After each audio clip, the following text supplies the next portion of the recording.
neste momento, Deus, através desta emissora, leva até você mais um programa de fé, com mensagens, hinos e orações a seu favor.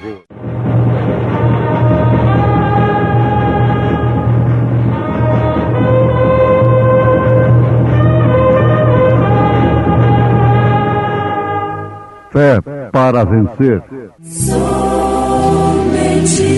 crer, somente crer, tudo é possível, somente crer.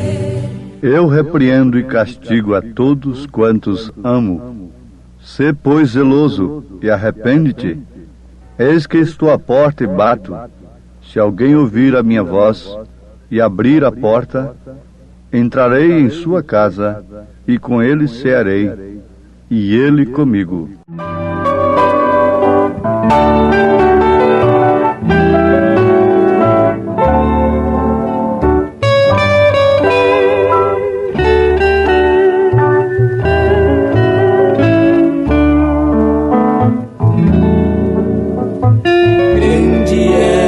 Seu nome maravilhoso,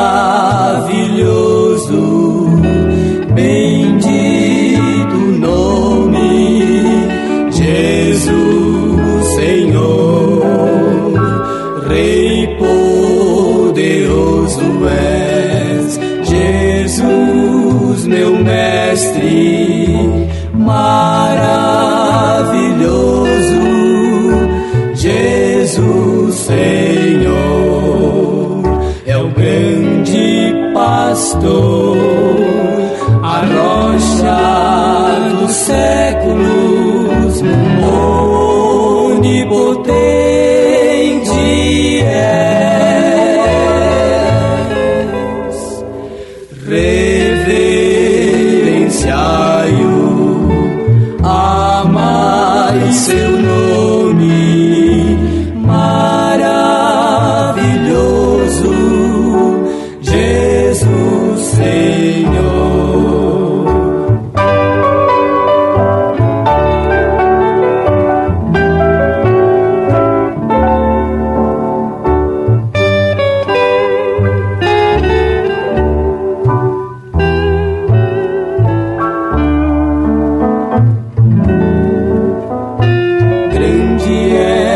Seu nome, Deus poderoso, de amor infindo, Jesus, Senhor, meu Pai celeste, Jesus, meu mestre, maravilhoso, Jesus, Senhor.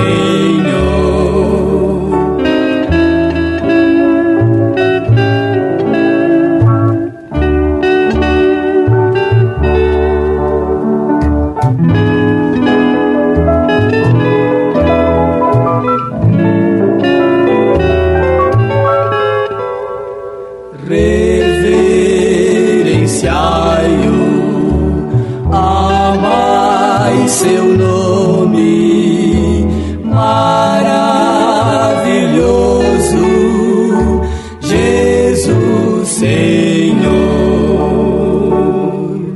Jesus, Senhor.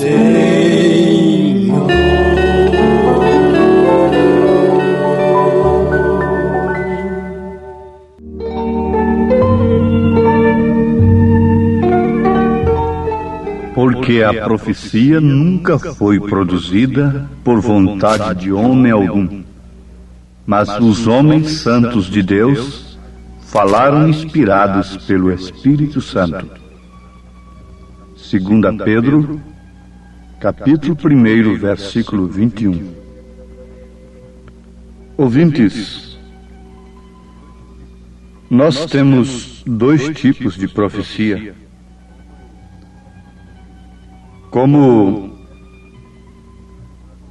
estas que encontramos nas Escrituras, dos dons carismáticos, e hoje só deve ser recebida pela igreja quando se refere a coisas que não estão escritas na Bíblia.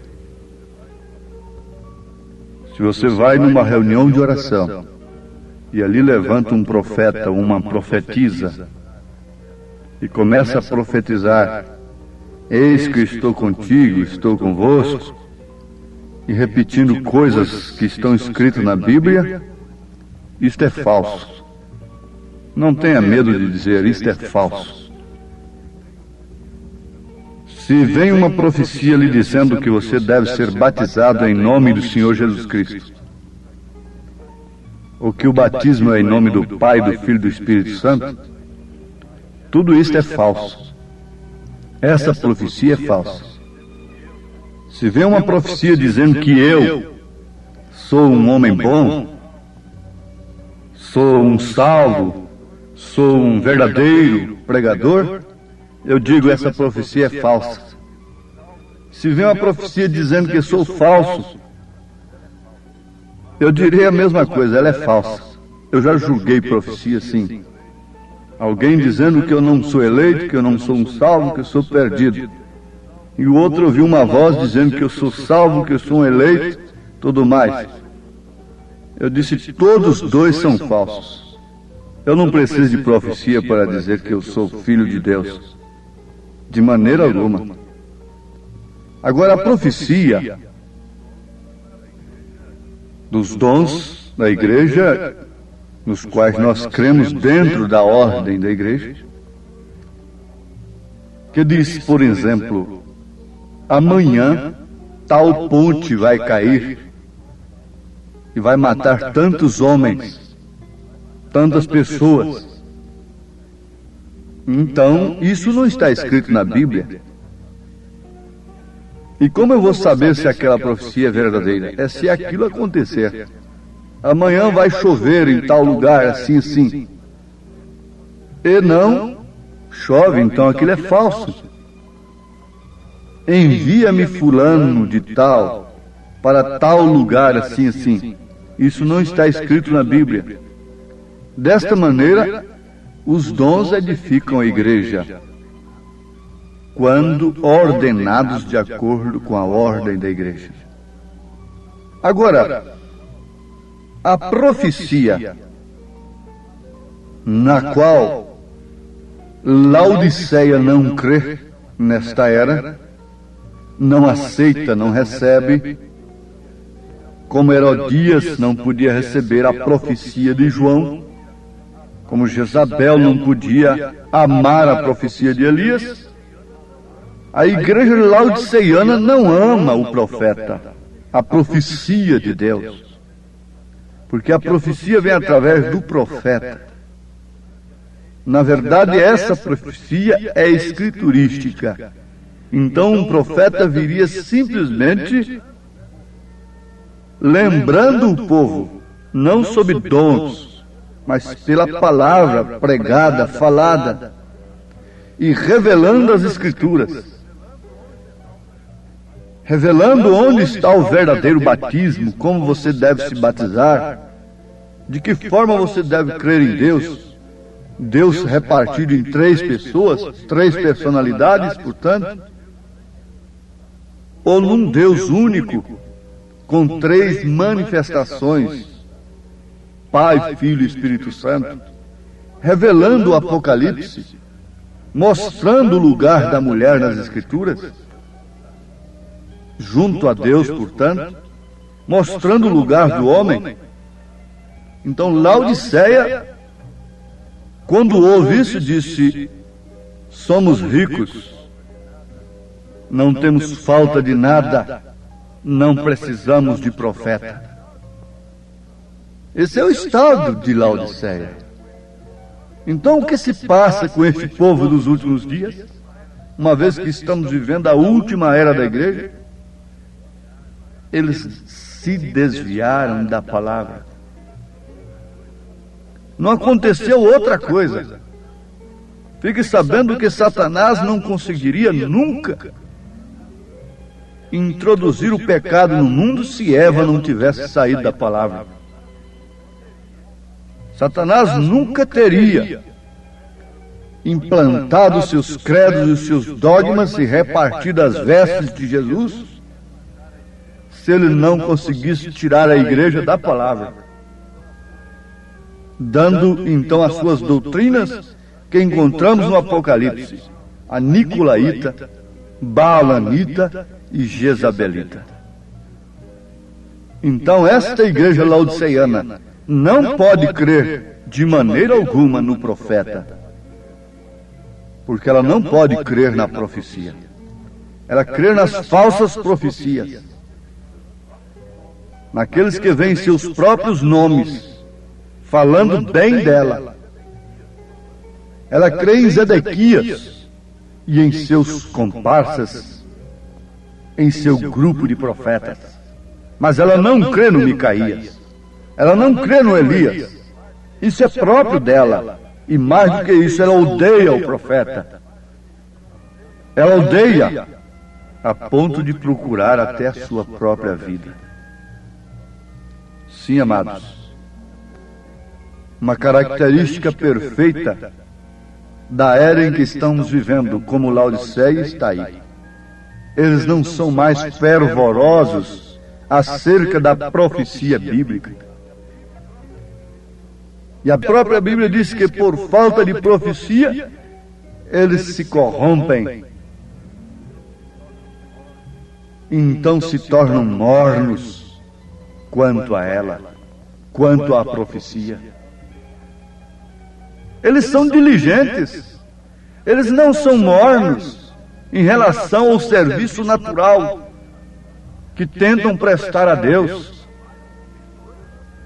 Trabalham dia e noite. É por isso que nós precisamos de um profeta para enxergarmos estas coisas.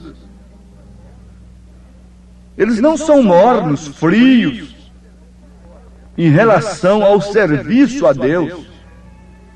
Caim era um homem quente no culto. O culto dele foi muito mais trabalhoso.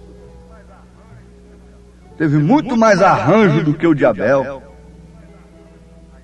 E assim, a igreja laodiceana procede porque o pai dela é Caim, disse Jesus. Então eles são mornos quanto à profecia verdadeira de Deus. Agora, quanto aos seus credos, as suas doutrinas, eles são zelosos, como os fariseus, os sacerdotes foram tão zelosos a ponto de matarem a Jesus Cristo, aos apóstolos, a todos os fiéis, cuidando de estar fazendo um serviço a Deus. Eles trabalham dia e noite, eles escrevem, eles estudam, eles oram, eles calejam os joelhos, eles levam noites e noites fazendo um tratado contra o profeta, contra a profecia de Deus. Então eles são mornos em relação à palavra, à profecia original. Mas quanto aos seus credos, eles não são mornos, eles são diligentes. Bom, amados, por que o povo se perde em meio a tanta confusão? E muitos chegam a dizer: em quem vamos crer mais? Se cada uma dos milhares diz que está com a verdade. Dizem, todas as religiões são boas. Não há mais do que duas religiões. Você assustou? Sim, não há mais do que duas. Uma verdadeira e outra falsa. Se esta falsa está subdividida em títulos e mais títulos e tudo isso, uma mais velha, outro mais novo, outro renovado, outro daqui e dali, isso não importa. Mas só existem duas, uma falsa e uma verdadeira, duas linhas. A Bíblia é clara nisso. E por que as pessoas ficam confundidas? Na verdade está escrito que seria posto em Sião uma pedra de tropeço e uma rocha de escândalo, mas aquele que nela cresce não seria confundido. Sempre a verdadeira profecia confundiu as falsas. Elias foi um homem perturbador. A mensagem de Noé não era nada, era louca, mas perturbou o mundo de então. Eles dizem, isso aí é um João ninguém, mas a sua mensagem perturba o mundo. A sua mensagem os inquieta. A sua mensagem, por fim, levará grandes pessoas que um dia pensaram que não tinham tempo e não deveriam dar tempo para se ocuparem com tão pequena coisa. Isso para mostrar o desprezo, a se ocuparem com diligência contra elas. Sim, amados, muitas pessoas pouco se importam em ler o Velho Testamento e por isso desconhecem o cumprimento das profecias no Novo Testamento. Desconhecem as promessas e especialmente desconhecem a principal coisa que está acontecendo neste dia, nesta hora presente. Vocês sabem que os teólogos tinham a Bíblia na cabeça, as Escrituras nas mãos e as conheciam de cor. E eles estavam justamente no lugar certo em que deveria nascer o Messias, em Belém. E quando Herodes inquiriu deles, eles sabiam perfeitamente, com sabedoria intelectual, literária e intelectual, que o Messias deveria nascer em Belém. Mas somente 3 pastores revelados tiveram uma estrela que os guiou onde estava o Messias. Eles tinham conhecimento literário e intelectual, religioso da coisa, que era lá mesmo em Belém. Mas quando a coisa aconteceu, a Virgem concebeu e deu à luz um filho, eles não sabiam de maneira alguma onde estava aquele filho. E aquele filho cresceu, segundo as profecias do Velho Testamento. E eles, por fim, deixaram ali suas Bíblias em cima de suas mesas e foram arrancar cabelos das barbas desse filho. Foram cuspir naquele templo. Quando se um homem cuspisse dentro do templo onde eles adoravam, ele seria apedrejado. Mas, no entanto, eles cuspiram no templo. Eles feriram o templo, direta ou indiretamente. Eles deram punhadas em Jesus, através das armas que eles estavam usando, do sistema político do dia. Eles levaram Jesus Cristo à cruz. Veja, foi através dos romanos, que os romanos estavam sobre eles, a igreja estava sem sal, o sal tinha ficado insípido e ela estava sob um domínio político. E então ela não podia fazer outra coisa senão casar a coisa, misturar a coisa. E como eles poderiam levar, sendo eles os intérpretes das Escrituras, levar o cumprimento máximo das Escrituras naquele dia para ser julgado por um homem pagão que não entendia nada de Deus? É o que eles fazem hoje. Pegam um homem chamado, vocacionado por Deus, simplesmente por não ter passado pelas suas escolas de pensamento, e os levam para os bastidores de homens que estão ordenados mesmo por Deus, mas para outro fim muito diferente. Não para julgarem a religião, não para julgarem coisas espirituais. Paulo os repreendeu por causa disto, repreendeu os coríntios, em 1 Coríntios capítulo 6. Não podeis vós mesmos julgar estas coisas, porque vocês vão levar estas coisas para ímpios. Os sacerdotes levaram Jesus para ímpios, que não entendiam nada das Escrituras, sendo eles doutores nas Escrituras. Deveriam dizer, não, esse é o Messias, porque nele está se cumprindo tudo. Ele disse, crede pelo menos por causa das obras. Mas vejam, o conhecimento deles causou-lhes a queda. Causou-lhes a queda terrível. Causou-lhes cegueira. Jesus chegou a dizer 1000 vezes preferível, em força de expressão, que eles fossem cegos, que eles não tivessem as Escrituras, que eles não conhecessem as Escrituras, que eles não fossem sacerdotes, que eles fossem ladrões, que eles fossem meretrizes como Maria Madalena, como ladrão crucificado do lado direito. Sim, amados, se nós formos esperar por esta fonte que deveria indicar um profeta nesta era para o povo pereceria, sem dúvida. Então Deus tem que passar por todos eles e chamar leigos, homens descompromissados, com suas mentes descompatibilizadas, chamar doidos do deserto. Foi um doido do deserto, comedor de gafanhotos com mel, barata com mel, exalava mau cheiro, sem colarinho duro, sem coisa alguma, sem treinar gestos numa plataforma. Levou o seu dedo grosso, sem anel, para um outro, que para eles, para os entendidos, era um bastardo, porque a Virgem concebeu. Que mistério é esse? E esse louco do deserto, João Batista, com aquele dedo grosso, disse: eis o Cordeiro de Deus que tira o pecado do mundo. Quem deveria apontá-lo como Cordeiro de Deus era Caifás, era o sumo sacerdote, e não um louco lá do deserto.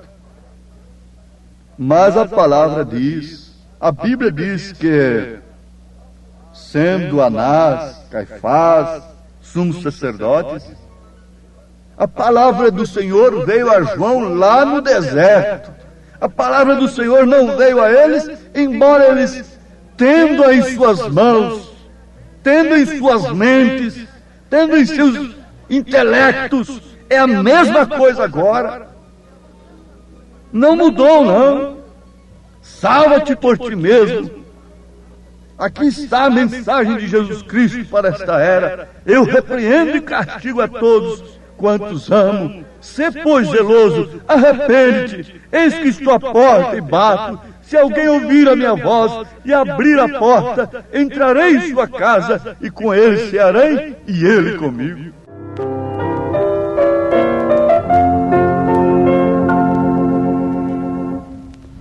Amigo, considera grande dor quando na cruz sofreu teu Salvador, e no madeiro a maldição levou, trazendo salvação ao pecador.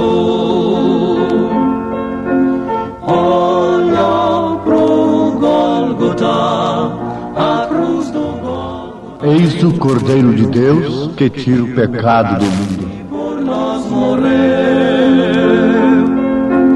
Olha pro Gólgota. Você crê na profecia, você crê no profeta. E nesta hora isto é uma obra do Espírito Santo. Se ele tem falado ao seu coração, diga ao Senhor Jesus: eu creio, Senhor. Eu creio de toda a minha alma, de todo o meu coração, que é a profecia revelada nas Escrituras para mim, individualmente, nesse instante. Em nome de Jesus Cristo. Amém. Hoje tivemos uma maravilhosa escola bíblica dominical lá na igreja Tabernáculo da Fé, às 8 horas da manhã, todos os domingos, como sempre, né? Todos os domingos, escola dominical. Hoje tivemos uma maravilhosa escola dominical com toda a igreja. Quem esteve ali foi ricamente abençoado. Sim, e à noite, daqui a pouco, 1 hora da tarde, teremos o trabalho com a mocidade, às 5 horas da tarde, companheirismo, e às 18 horas, o grande culto de cura divina e libertação. Leve sua família ali, no Novo Gamo, bairro Pedregal, ali no entorno de Brasília. Hoje à noite, às 18 horas, grande culto de cura, de libertação, ali na igreja evangélica, o Tabernáculo da Fé, na quadra 479, lote 16, ali no Novo Gama, fica ali aos fundos do supermercado da mamãe, no bairro Pedregal, viu? Aguardamos você hoje à noite, às 18 horas, grandioso culto abençoado, cura, libertação, pregação da palavra, louvores. É bênção estar no Tabernáculo da Fé. Hoje à noite aguardamos você com toda a sua família ali, viu? É bênção para você. Não desligue seu rádio. Olha, você pode acessar nossa página. Todos os nossos cultos e nossos programas de rádio são transmitidos através de nossa página na internet. Acesse aí, tabernaculodafebrasilia.org.br. Deus os abençoe, não desligue o seu rádio. Teremos mais meia hora de programação. Fé para vencer ao seu favor.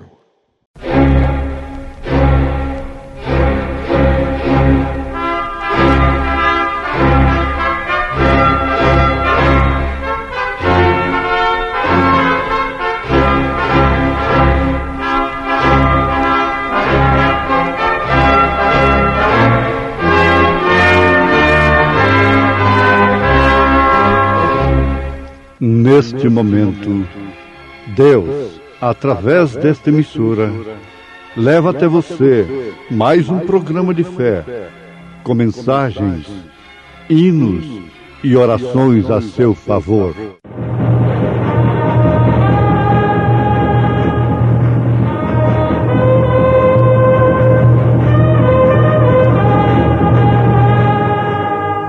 Fé para vencer.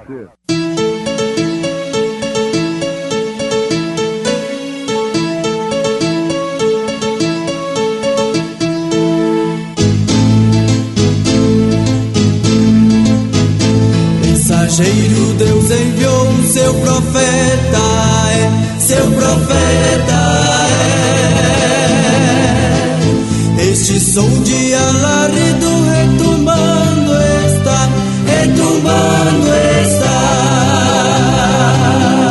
E as águias de Deus, e as águias de Deus já voando estão, já voando estão.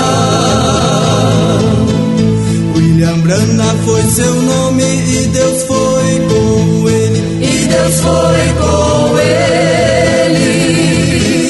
E a coluna de fogo sempre lhe seguiu, sempre lhe seguiu. A palavra ele pregou, a palavra ele pregou com fidelidade. Tende cuidado para que ninguém vos faça presa sua por meio de filosofias e vãs subtilezas, segundo a tradição dos homens, segundo os rudimentos do mundo e não segundo Cristo, porque nele habita corporalmente toda a plenitude da divindade.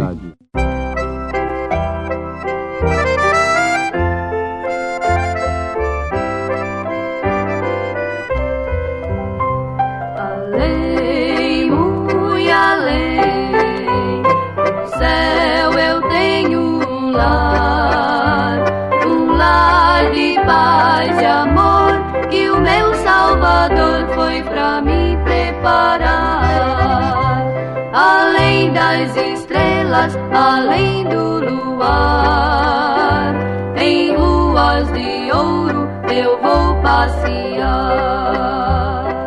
Esta é a esperança que tenho sem fim, de ver a cidade sorrindo pra mim.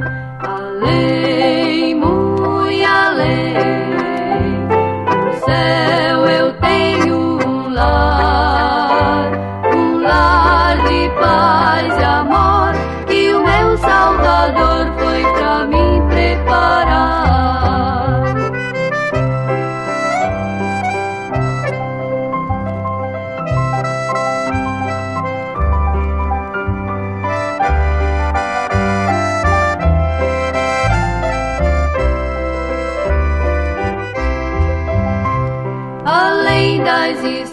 estrelas além do luar.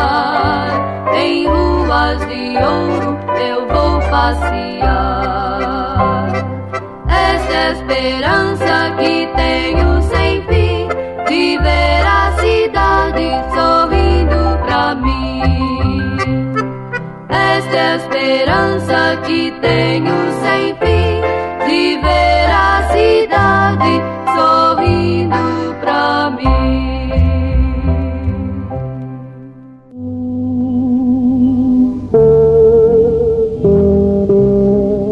Na carta aos Colossenses, capítulo 2, versículo 8 e versículo 9, nós encontramos o cuidado de São Paulo em prevenir a igreja para que ela não se tornasse presa daqueles que, por meio de filosofias e vãs subtilezas, segundo a tradição dos homens, segundo os rudimentos do mundo e não segundo Cristo, procurariam fazer da igreja sua presa.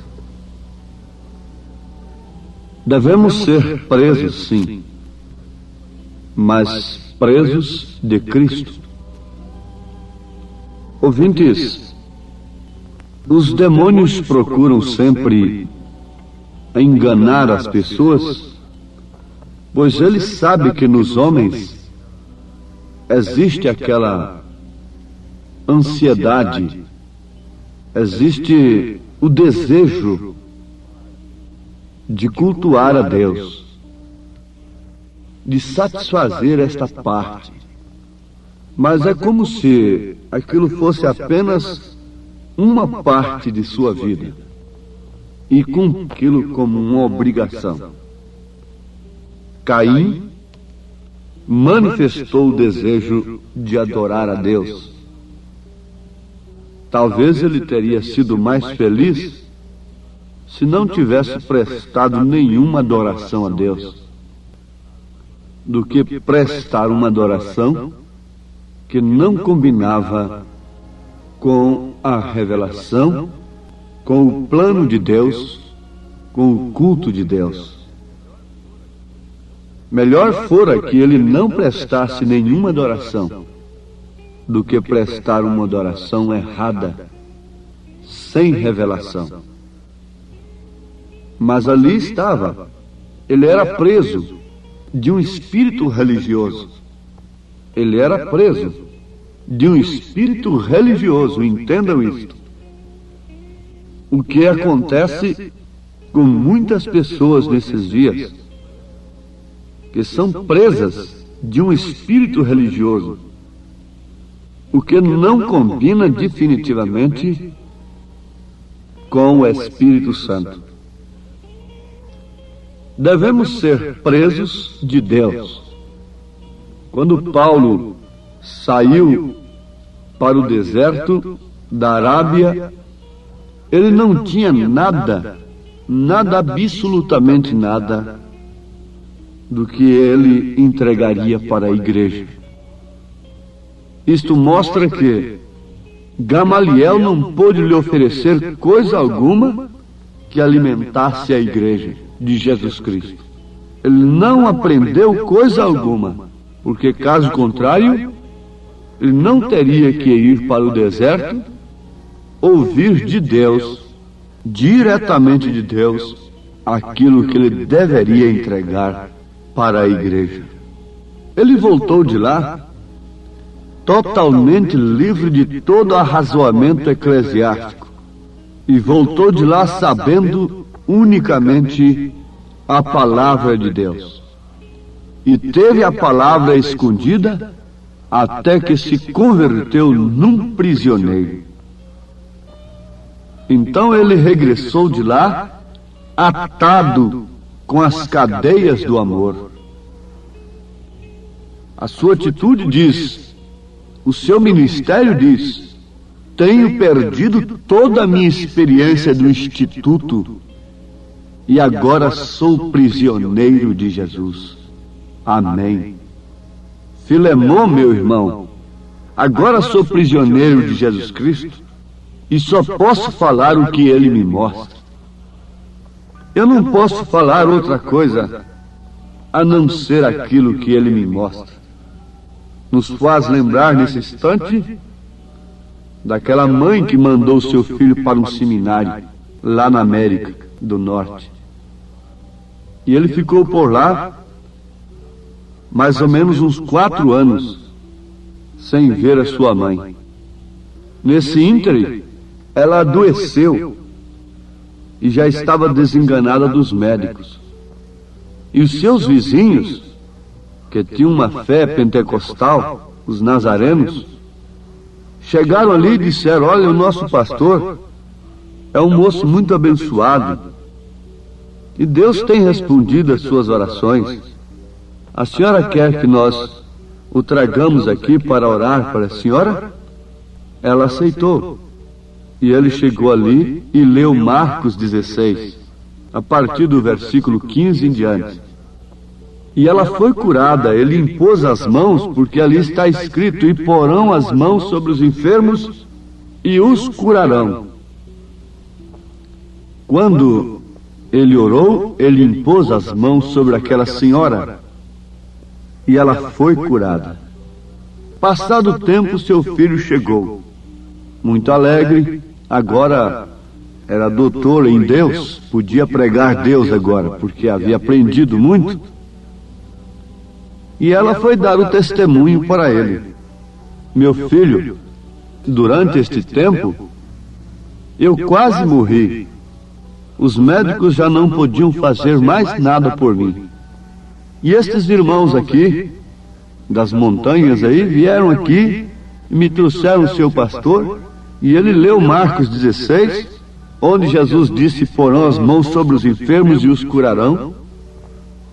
E ele impôs as mãos sobre mim, meu filho, e eu fui curada.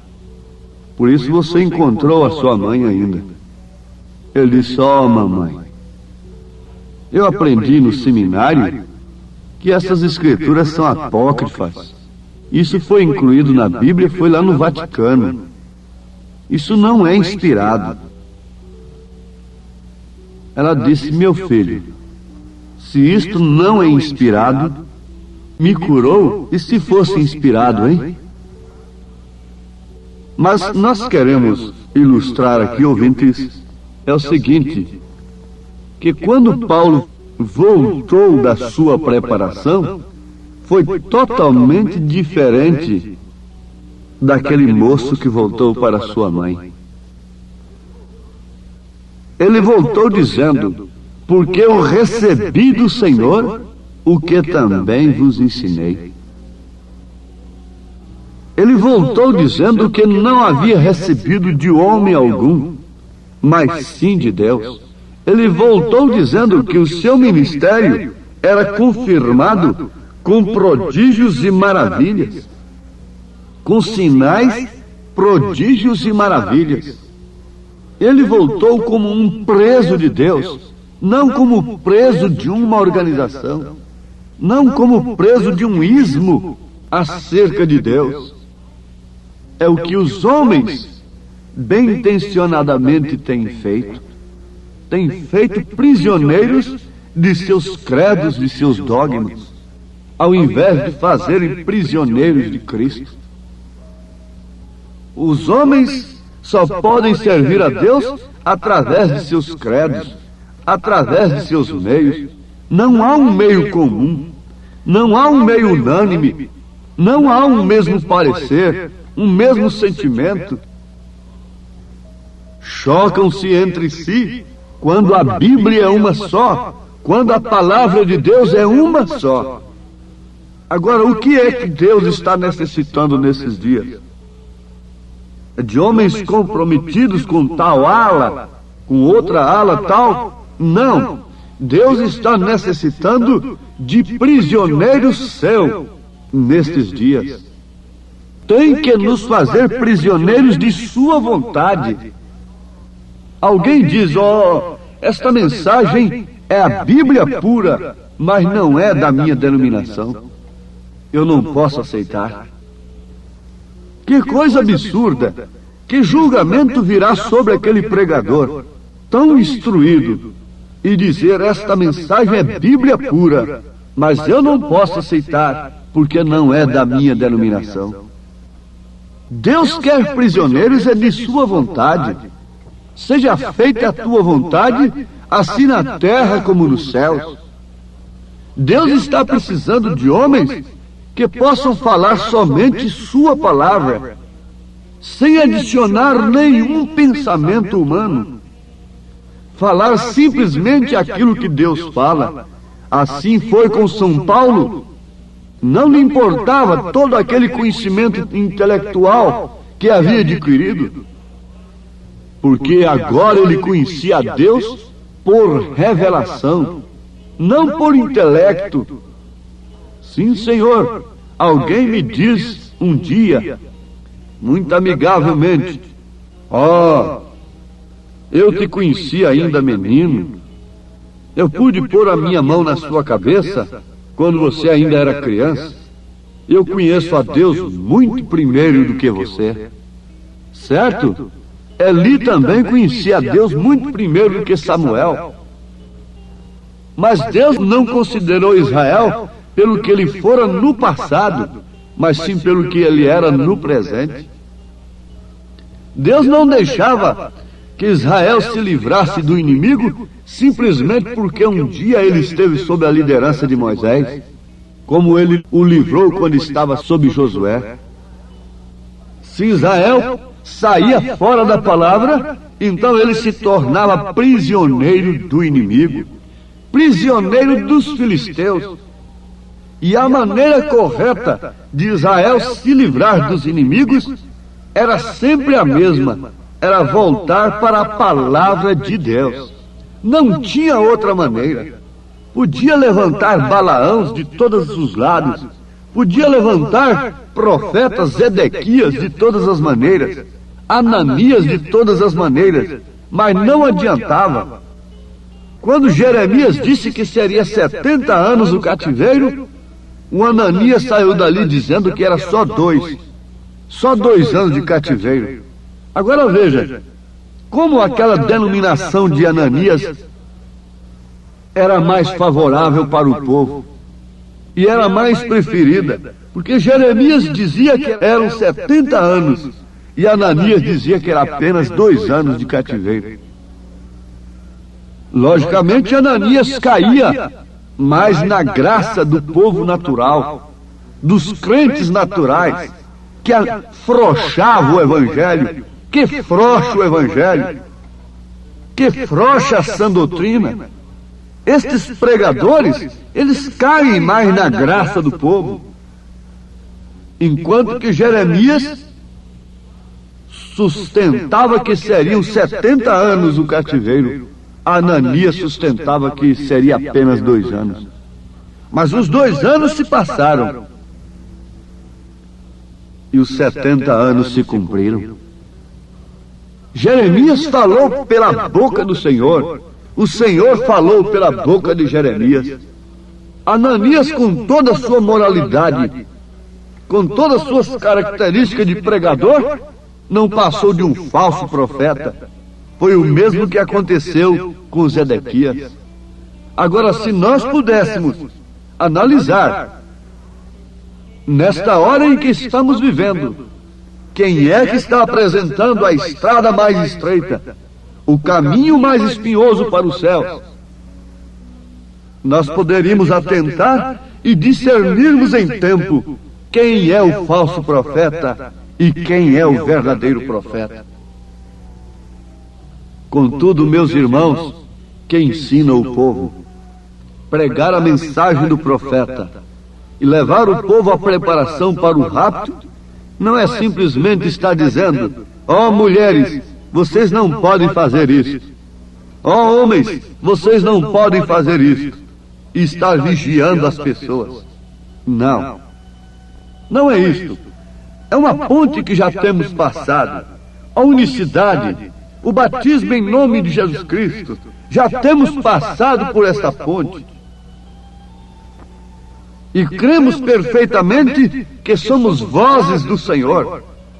E que interessa para a noiva nesse instante não é a minha voz, não é a voz de um homem ali, por mais eloquente que ele pregue, ainda que ele emocione as pessoas, ainda que ele saiba citar a mensagem toda de cor, mas o que está alimentando a noiva é a voz do noivo, é o sussurrar do noivo, no seu ouvido, no seu coração, porque os ouvidos da noiva estão aguçados, estão abertos, estão atentos para o que o Espírito diz nesse instante. Qual é a novidade que temos para este momento? A cada momento a ciência apresenta uma novidade. A cada instante você encontra na loja mais um objeto, um aparelho elétrico para o seu conforto. A ciência está cada dia mais se evoluindo, a cada instante, e nós estamos vivendo numa contagem regressiva para o fim. Estamos no fim, temos chegado no tempo do fim. O homem tem subido a uma altura que ele não pode subir mais. Ele não pode ir mais além do que ele tem ido. Simplesmente agora ele tem que usufruir com certo desespero aquilo que ele tem alcançado. Por que digo desespero? Porque o que ele tem alcançado no campo da ciência não solucionou os seus problemas fatigantes, angustiantes, desesperadores. O vício aumenta a cada dia. As tragédias aumentam a cada instante. Pai contra filho, filho contra pai, reino contra reino, nações contra nações. E o amor tem se esfriado, o interesse das coisas materiais, a ambição, o espírito de aquisição, o espírito de sedução, tem dominado os homens. E o que nós precisamos mais para vermos que estamos no fim? De que maneira um verdadeiro pregador poderia pregar nesses dias? Qual seria a mensagem verdadeira de um homem verdadeiro de Deus? Seria que eu orei por você e você foi curado? Seria testemunhos de cura? São falsos profetas, são falsos ensinadores, são simplesmente analgésicos. E eu não me interesso por um analgésico nesta hora. O evangelho analgésico não lhe interessa, porque logo este efeito passará e você estará sofrendo a grande dor da decepção de ter ficado neste mundo fora do arrebatamento. Há de fato um oásis de amor, há de fato uma fonte de água viva fluindo do ventre daquele que tem o Espírito Santo. Mas isto não pode ser outra coisa senão a palavra de Deus fluindo do meu ventre, fluindo do seu ventre, e a vida vivida, Cristo manifestado em você, porque nele habita corporalmente toda a plenitude da divindade. Estou preso do Senhor, você é presa do Senhor, você é preso de Deus, da sua palavra, não desses contos de carochinha. Você não está preso simplesmente numa saúde do físico. Este sim é o verdadeiro oásis do amor. É beber da água da vida. É olhar para cima e ver que a nossa redenção está próxima. É olhar para cima e ver que Ele está se manifestando à sua noiva. E ela está com os seus olhares para Ele, fixados nele, sem desviar a sua atenção, nem para a direita nem para a esquerda, porque Ele é o alvo principal daqueles que vão subir. Caminhando nestas sem deserto abrasador, minha alma sequiosa um oásis encontrou. Vem depressa descansar em Jesus o Salvador.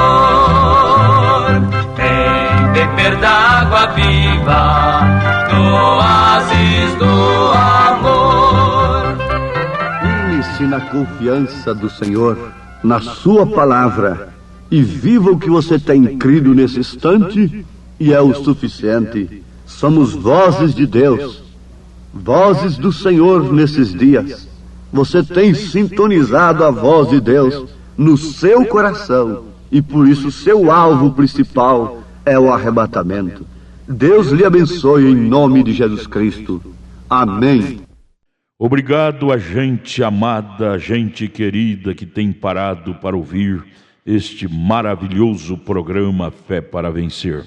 Este é o programa da Igreja Evangélica, o Tabernáculo da Fé, uma igreja que ama você, localizada ali no Novo Gamo, bairro Pedregal, na quadra 479, lote 16. Fica ali aos fundos do supermercado da mamãe, viu? Hoje à noite, hoje domingo, já tivemos a escola dominical de manhã e daqui a pouco, 1h da tarde, teremos, já vai começar, né? 1h30, culto com os jovens. E 5h da tarde, companheirismo com a igreja, e às 18h o grande culto de cura, libertação, de bênção.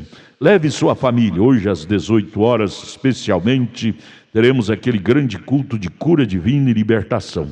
Hoje, domingo, dia que você deve tirar para ir à igreja adorar a Deus, viu? Às 18h, não perca, lá no Tabernáculo da Fé, na quadra 479, lote 16, no Novo Gamo, bairro Pedregal, aqui no entorno de Brasília. É bom ter você conosco. Traga sua família e juntos estaremos de mãos dadas, sendo ricamente abençoados por Deus. Acesse a nossa página na internet. Todos os nossos cultos, programas de rádio, tudo é transmitido ao vivo através de nossa página. Anote aí o endereço de nossa página na internet: Tabernáculo da Fé Brasília.org.br. Tabernáculo da Fé Brasília.org.br. Transmite todos os nossos cultos, programas de rádio, e você tem bênção para você. Deus os abençoe. Em Taguatinga, nossa igreja está localizada ali na CNF1, setor F Norte, Taguatinga Norte, CNF1, setor F Norte, Taguatinga Norte. Fica ali no subsolo do edifício Praia Mar, aos fundos do supermercado Caprichoso. Ali na Sandu Norte, você vai ver o supermercado Caprichoso ali no seu lado esquerdo, subindo a Sandu Norte. Você faça o contorno, aos fundos do supermercado Caprichoso está o edifício Praia Mar. Nossa igreja Tabernáculo da Fé fica ali no subsolo do edifício Praia Mar. Hoje à noite, grande culto lá no Novo Gamo, bairro Pedregal. Terça-feira às 19h lá em Taguatinga Norte. Deus os abençoe. Venha estar conosco. Tudo o que queremos é te ajudar, se levantar em Cristo Jesus. Abraço, volte a nos ouvir amanhã aqui por esta emissora, neste mesmo horário, se o Senhor nos permitir, com fé do Filho de Deus, a fé que vence o mundo.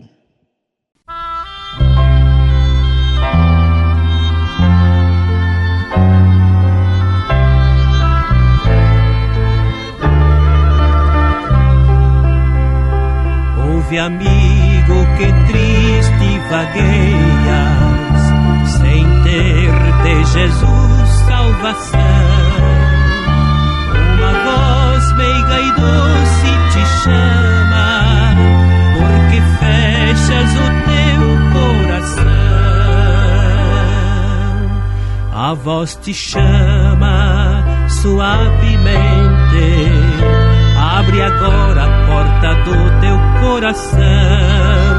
A voz te chama com insistência, pois em teu coração quer habitar. O perdão Jesus Cristo oferece, oh quão grande foi seu amor. Sobre a cruz o seu sangue vertendo, tornou-se o teu Salvador. A voz te chama suavemente, abre agora a porta do teu coração. A voz te chama com insistência, pois em teu coração quer habitar.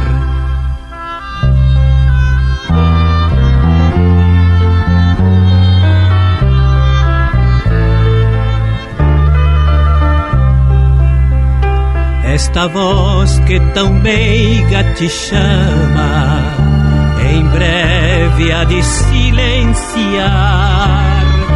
E então será tarde, ó amigo, sozinho tu has de ficar.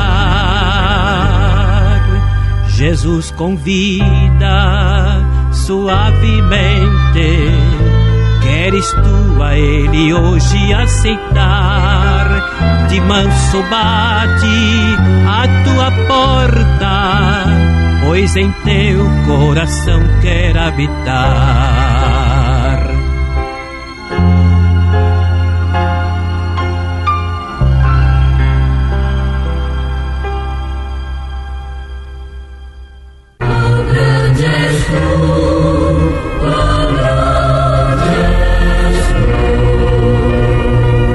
Senhor meu Deus, quando eu maravilhado fico a pensar nas obras de tuas mãos, no céu azul de estrelas pontilhado, o teu poder nos mostra a criação.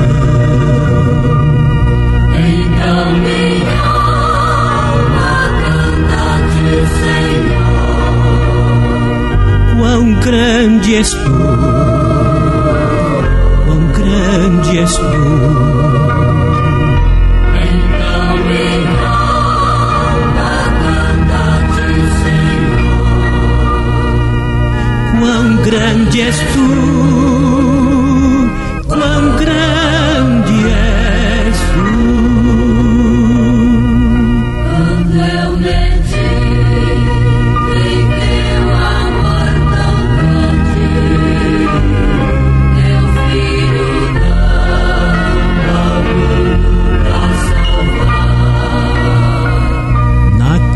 Vertendo seu precioso sangue, minha alma pôde assim purificar.